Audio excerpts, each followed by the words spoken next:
Hello भाई और भौणी मैंने आपण को मो चैनल में स्वागत जनाऊँगी। आपण को एबे मु कहबी दशम श्रेणी रिजल्ट केबे बाहर यह विषय तो आप जानी सारे। ये दशम श्रेणी रिजल्ट 26 तारिख में बाहर माने आज बाहर दशम श्रेणी रिजल्ट। ये रिजल्ट आपण केतबेले देखिपारे कौ वेबसाइट माध्यम देखिपारे मुझे कहबी। आपण मैंने यह शुणुवे 10:30 ये रिजल्ट प्रकाश पाइब किंतु 10:30 आपण ये रिजल्ट को देखिपारे ना। तेबे आपण ये रिजल्ट को केबे देखिपारे यह जानियापाई आपण वीडियो को शेष पर्यंत देखंतु और कौ वेबसाइट रे यह बाहर यह आपण मानक एबे जनइबी। आपण को आपणकर रिजल्ट देखिया हेले आपणकर रोल नंबर टी दरकार। आपणकर जो एडमिट कार्ड रही से एडमिट कार्ड रे आपणकर रोल नंबर रही आपण से रोल नंबर देखिक एंटर करेंगे। यापर आपणकर मार्कसीट टी आपणक सामने आसीजिवो। आपणकर केते रिजल्ट रही आपड़ से चेक करेंगे।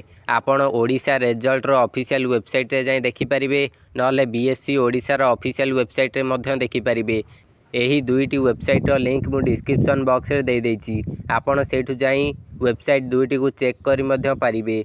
एबे जानी रखंतु आपण ए रिजल्ट को केतबेले देखिपारे। आपण माने शुणिथिबे जानिथिबे 10:30 AM रे एही दशम श्रेणी रिजल्ट प्रकाश पाइब किंतु रिजल्ट प्रकाश पाइला पर आपण एही रिजल्ट को चेक करि परिबे नाही। यार ठीक घंटे परे आपण ए रिजल्ट को चेक करि परिबे। घंटे परे ऑनलाइन माध्यम रे आपण माने यह को चेक करेंगे। घंटे पर यह ऑनलाइन रे सबू डाटा गुड़िक उपलब्ध हो 11:30 बेलू आपण मैंने आपण मोबाइल साहाय्य रिजल्ट को चेक करेंगे।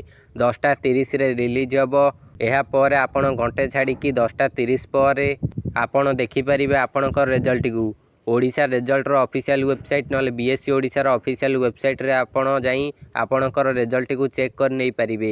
रिजल्ट बाहरले मु आपण मानकु मध्य जणाई देबी किपरि आपण चेक करिवे मु आपण मानकु देखाई देबी मध्य। आपण सेति पई वीडियोटी को लाइक करी रखंतु और चैनल को सब्सक्राइब करंतु।